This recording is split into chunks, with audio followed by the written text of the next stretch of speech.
Tandaan ninyo mga Pilipino, kanang ayuda, inyo yan. Diyos ko po, walang tao dito sa Pilipinas o milyonaryo man o bilyonaryo na magbigay ng pera baski 1 peso sa inyo. Walang taong magagawa ng lalo na yung mga mayaman. Yung binibigay ng mga politiko, milyonaryo man o mahirap, hindi nila pera yan, pera ninyo. Kaya kung may problema ang bayan, tapos ang issue na sa harap ninyo, you are made to choose in either referendum or plebiscite,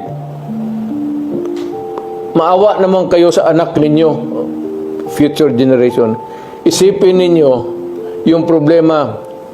Yung ibigay ninyo ng pera, kunin ninyo, kay pera ninyo yan. Hindi gago itong nag-imprinta yan sila ng pera, ipamigay. No, it's your money. Ninanakaw nila yan, yung iba. Yung iba naman, nagkagaya ng kongreso ngayon, parang nauubos talaga ang pera ng Pilipinas.